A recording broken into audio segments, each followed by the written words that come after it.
Dito sa Papa Dudut Stories, ikaw ay hindi nag-iisa.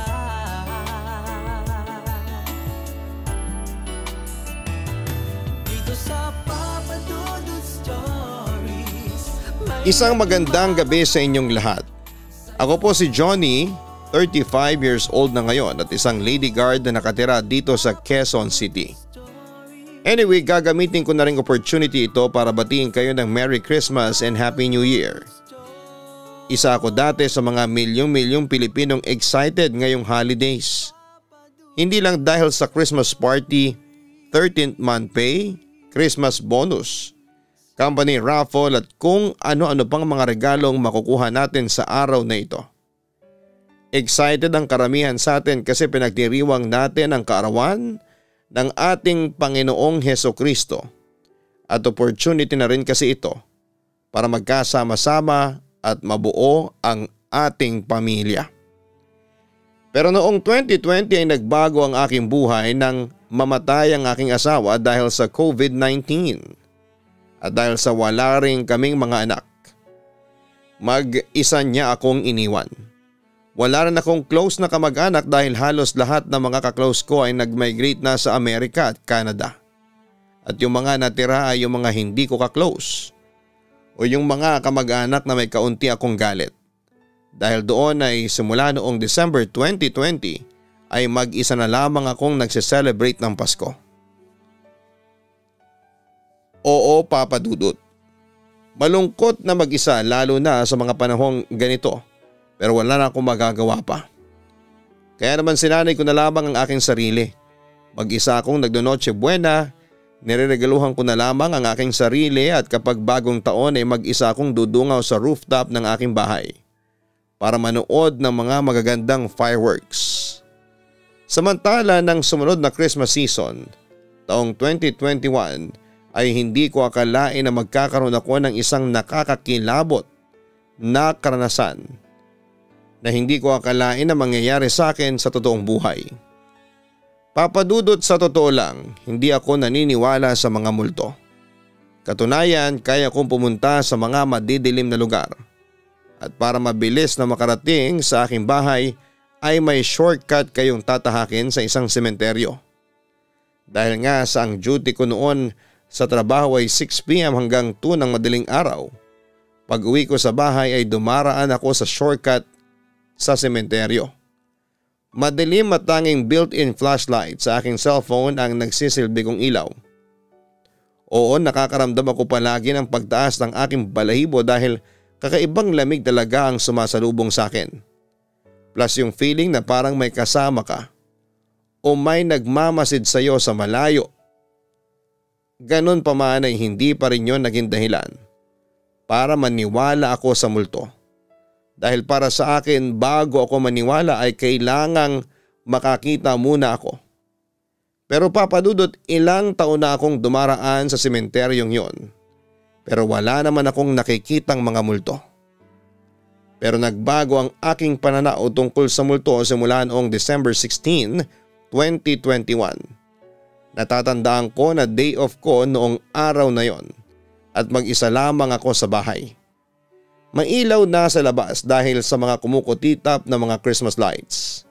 At kahit yung mga kapitbahay kong hindi naman Katoliko ay nagsabit ng parol na kulay pink sa labas ng kanyang bahay.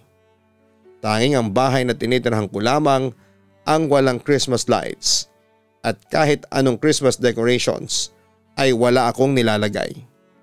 Pero dahil sa walang gate ang bahay ay pinupuntahan pa rin po ito ng mga batang gustong mangaroling. Noong araw na yon ay maraming nagtangkang mangaroling sa bahay pero pare-pareho lamang ang sinasabi ko sa kanila. Patatawarin, walang pera, umalis na kayo. At bumalik na lamang kayo sa susunod. Papa Dudut, hindi ko ugaling mamigay ng aginaldo sa mga nangangaroling. Naiinis kasi ako dahil nag-iingay lamang sila. Kapag kumakanta sila ay bara-bara lamang.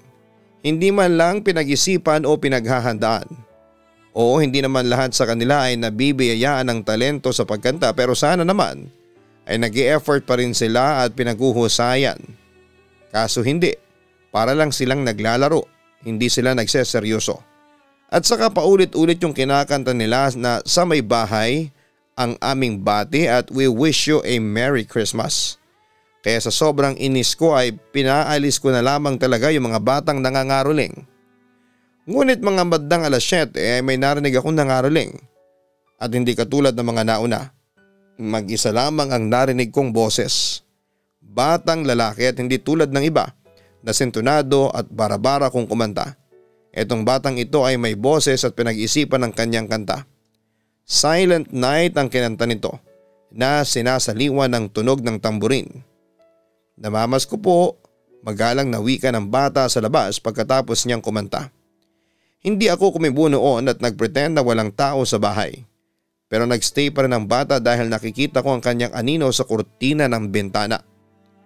Pasensya na po sa abala, namamas ko lang po para pambili ng gamot ng nanay ko. May sakit po siya ngayon, paliwanag pa ng bata na nasa labas. Nahalata ko naman na tila nagsasabi naman siya ng totoo. Kaya agad kong kinuha ang aking wallet sa bag para pamaskuhan ng bata sa labas. Ngunit pagtingin ko sa wallet ko ay puro buong tig pa 500 pesos ang laman ng aking wallet. Walang barya. Handa ko naman bigyan kahit 100 pesos ang bata pero wala talaga. 500 lamang ang nakita ko. Pasensya ka na ha pero wala akong barya. Bumalik ka na lamang bukas, sabi ko sa batang nasa labas. Hindi ako lumabas noon sa bahay kasi nahihiya ako dahil medyo madungis ako kasi naglilinis ako ng bahay. Sige po, babalik na lang po ako. Malungkot na wika nito. Pagkatapos ay nakita ko nang umalis ang anino niya sa bintana. Pagkatapos noon ay nagpatuloy lamang ako sa ginagawa ko. Pero nagulat ako nang makarinig ako ng mga sigaw mula sa labas ng aking bahay. Sigaw na nagmumula sa aking mga kapitbahay. Agad akong naging alerto dahil madalas ang sunog sa aming lugar kaya hininto ko muna ang aking ginagawa at patakbong lumabas ng bahay. Wala namang sunog sa labas pero nagkakagulo ang mga kapitbahay ko. Dahil kung tamang pagkakarinig ko ay meron daw batang na hit and run. Natanaw ko ang mga kapitbahay ko na patakbong tumatakbo papunta sa pinangyarihan ng aksidente. Kaya nakiusisa na rin ako. At doon ko nga nakitang isang batang lalaki na duguan at nakahandusay sa kalsada. Hawak-hawak pa rin ito ang tamburin. Anong nangyari sa bata? Tanong ko sa isang kapitbahay ko na nakikiusi rin sa nangyari. Nasagasaan daw ng rumaragasang kotse yung bata habang patawid. Mukhang kagagaling nga lang sa pangangaroling, wika ng kapitbahay ko. Nakita ko pa nga yung batang yan na nangangaroling sa bahay mo bago siya maaksidente. Wika naman ng isa ko pang kapitbahay na lalaki. Nakaramdam ako ng panghihilakbot sa aking narinig. Sobra ko na konsensya habang tinititigan ko ang walang buhay na bata. Mamayang kaunti dumating na ang mga tauhan ng barangay at pinagtulungan ng buhati ng bangkay ng bata sa police mobile habang ang mga pulis naman ay iniisa-isang kausapin noon ang mga witnesses na nasa paligid. Habang ako naman ay nanlulumong bumalik sa bahay ko at hindi makapaniwala sa mga nangyari. Papadudot, hindi ako nakatulog ng gabing yon. Kaya nagpasya na lamang akong manood na lamang ng pelikula gamit ang isang free streaming website. Pero habang nanonood, nakaramdam ako ng mga yabag na nanggagaling sa labas ng aking kwarto. Siyempre na alerto ako at pinos ko muna ang aking pinapanood para pakinggan ang mga yabag. Hanggang sa na-realize ko na tila papunta ang mga yabag sa aking kwarto. At that time, papadudot, pinigil ko ang aking paghinga habang nakatingin ako sa pinto ng aking kwarto. Mamayang kaunti ay narinig ko na ang yabag na huminto na mismo sa tapat ng pintuan. Hinintay kong gumalaw ang doorknob ng pinto pero hindi yun nangyari dahil ibang nangyari. Bigla kong narinig ang tunog ng tamborin, dahan-dahan ang tunog nito. Pagkatapos ay muling tumahimik sa labas ng aking kwarto. Kinabahan at kinilabutan ako ng mga sandaling yon, papadudot, at inakala ko talaga natapos na ang lahat pero nagkamali ako dahil muli kong narinig ang tunog ng tamborin. Pero sa pagkakataong ito ay nasa loob na ang tunog at nanggaling yon sa tabi ng aking kama sa kanan. At paglingon ko ay bumungad sa akin ng isang nakakapang hindik balahibong eksena. Nakita ko ang isang batang lalaki, duguan, puti ang mga mata at may hawak na tamburin. Namamas ko po, wika pa nito sa akin na umaalingaw-ngaw sa aking tenga. Sa labis na takot ko ay napasigaw ako. Lalo na nang ilantad niya ang kanyang kanang kamay na duguan at tila ba naghihintay ito na iabot ko sa kanya ang kanyang pamasko. Bigla ako nagising, bangungot lamang pala. At napahinga ako ng malalim nang makita kong pumasok ang liwanag ng araw sa loob ng aking kwarto mula sa bintana. Agad akong bumangon sa aking kama at lumabas ng kwarto. At habang nag-almusal ay hindi maalis sa aking isipan ang napanaginipan kong batang nangangaroling. Hanggang sa nagulat na lamang ako nang biglang nagsara ng malakas ang pinto sa aking kwarto. Since wala naman akong second floor at katapat lang ng dining table ko ang pinto ng kwarto, ay nakita ko namang walang tao sa loob at lalong walang malakas na hangin sa loob ng bahay. Kaya labis talaga akong kinilabutan ng mga oras na yon, Papa Dudut. Samantala pagpasok ko sa trabaho ay nagbago ang aking schedule ng trabaho. Simula kasi December 20 hanggang 23 ay papasok ako sa trabaho ng alas 8 ng umaga hanggang alas 5 ng hapon. Ibig sabihin ay nasa bahay na ako pagsapit ng gabi. Kaya nang dumating ang araw na yon ay alas 6 pa lamang ng gabi ay nasa bahay na ako. At tulad ng inaasahan ko ay maraming bata ang nangangaroling sa tapat ng bahay ko. Pero ni isa ay wala akong binigyan ng pamasko dahil naiirita talaga ako sa paraan ng kanilang pagkanta na hindi man lang nag-exert ng effort. Hanggang sa sumabit ang alas 8 ng gabi. Habang nanonood ako ng TikTok videos at nakahiga sa aking sofa ay nakarinig ako ng may kumatok sa pinto. Siyempre napabangon ako at sa kurtina ng bintana ay naninig ko ang anino ng isang batang nakatayo sa gitna ng liwanag ng lamppost. Hindi ito kumikibo at sa halip ay patuloy lamang ito sa pagkatok ng aking pinto. Sino yan? Tanong ko sa batang nasa labas. Nakita kong hindi gumagalaw ang anino ng bata na nakikita ko sa labas ng bintana na natatakpan ng kurtina. Pero makalipas siguro ng 1 minuto ay nagsalita na ito. Namamas ko po, wika ng bata sa labas. Nakaramdam ako ng panghihilakbot dahil nabosesan ko ang batang nasa labas. Ito yung batang lalaking nasa gasaan at namatay. Napatayo ako sa may sofa at agad tinungo ang pintuan para buksan at kumpirmahin kung sino ang batang nasa labas. Pero Papa Dudut, wala akong nakita noon sa labas. Ngunit isang malakas na hangin ang naramdaman kong pumasok sa loob ng aking bahay. Malamig ito at nakakapanghindig balahibo. Agad kong sinarado ang pinto at muli akong naupo sa may sofa para ipagpatuloy ang panonood ko ng mga TikTok videos. Pero Papa Dudut, nagimbal ako nang biglang nag-brown out. Siyempre napatayo ako at agad na ginamit ko ang cellphone ko bilang flashlight para pumunta sa kusina at kumuha ng kandil at posporo. Kaso Papa Dudut, nabitawan ko ang aking cellphone nang matapatan ng ilaw ang isang bahagi ng kusina. Doon kasi ay may nakatayong isang batang lalaki, duguan, puti ang mga mata at may hawak na tamburin. Ate, namamas ko po, umiekong wika ng bata sa aking tenga. Sa sobrang takot ay napatras ako at napatakbo sa pinto sa sala para lumabas. Pero parang may pumipigil sa pinto kaya kahit na anong gawin ko ay hindi ko yon mabuksan. Hanggang sa nakita ko na lamang na dahan-dahang lumapit sa akin ang batang lalaki. At narinig ko ang tunog ng kanyang hawak na tamburin sa saliw ng Silent Night, ang Christmas song na kinanta niya sa akin bago siya namatay. Ano bang kailangan mo? Wala naman akong kasalanan sa iyo. Natataranta kong sigaw sa multong palapit. Ate, sabi mo kasi sa akin bumalik ako kaya eto po bumalik ako. Namamas ko. Umaalingaw-ngaw na sagot sa akin ang multon ng batang lalaki. Patatawarin. Halos mabaliw ako sa kakasigaw noon, Papa Dudut, pero patuloy lamang ang batang multo sa pagsasabi ng namamas ko po. At bigla akong nagising sa aking bangungot. May kuryente na pero ang cellphone ko ay lobat na. Pagtingin ko naman sa wall clock na nakasabit ay alas 3 na ng madaling araw. Dahil doon ay napabangon ako sa may sofa at nagtungo sa kusina para magtimpla ng kape.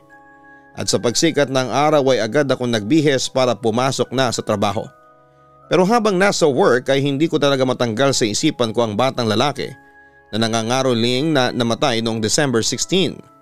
Kaya pagkatapos ng shift ko ay agad akong umuwi sa lugar namin at nagtanong-tanong sa mga kapitbahay kung kilala nila ang batang lalaki na nasa gasaan at kung saan ito nakatira. At hindi naman ako nabigo dahil isa sa mga kapitbahay ko ay sinamahan ako sa bahay ng batang lalaki na ang pangalan pala ay Joselito. Sa isang squatters area sa loob ng sementeryo pala nakatira ang pamilya ng bata. Pagdating pa lamang sa lugar ay bumungad na sa akin ang mga taong nagsusugal sa labas ng bahay. Agad ko namang nilapitan ang isa sa mga nakatira doon at nagpakilala ko bilang isa sa mga kaibigan ng bata. Masaya naman akong inasikaso ng buong pamilya nito at doon, pagpasok ko sa bahay ay bumungad sa akin ang kabaong kung saan ay payapang nakahimlay si Joselito. Napakabait na bata yang si Joselito. Wika ng ina ng bata na nakilala ko sa pangalang Delia. Nangangaroling siya para may pambili ako ng gamot, dagdag pa niya. Nakaramdam naman ako ng lungkot lalo na nang umiyak na ang babae sa aking harapan. Agad ko namang inalo si Delia. Hindi ko pa rin matanggap na wala nang pinakamamahal kong anak. Bakit kailangan pa siyang bawiin sa akin ng Diyos?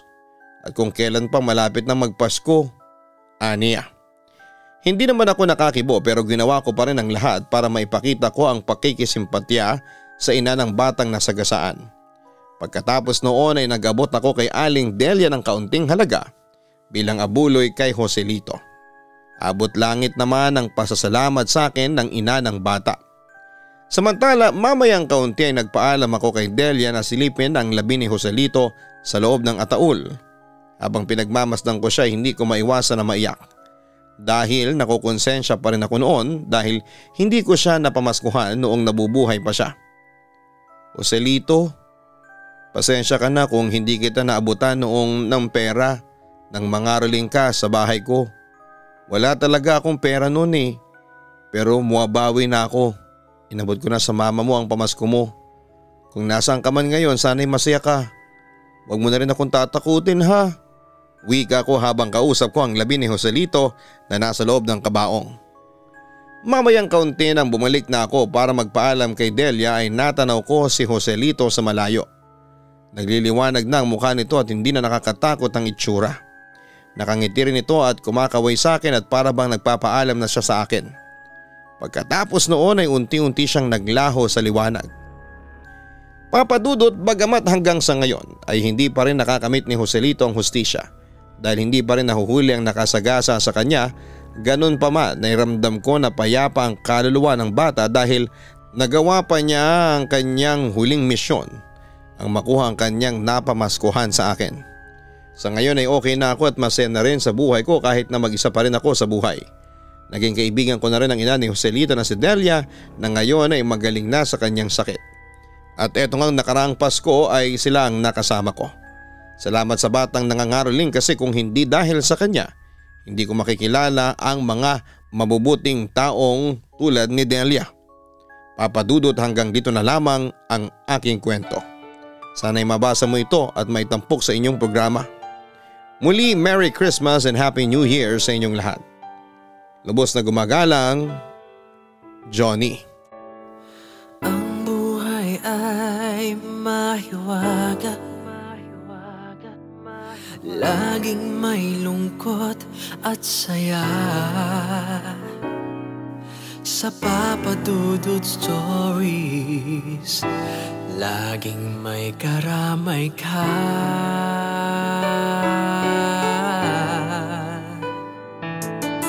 Mga problemang kay bigat, dito ay pakikinggan ka.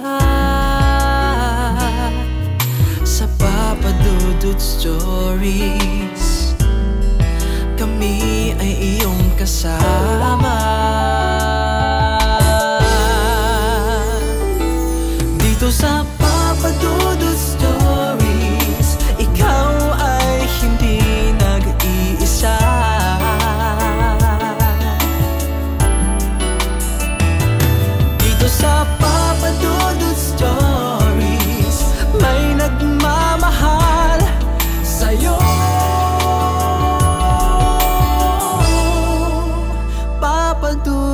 Stories.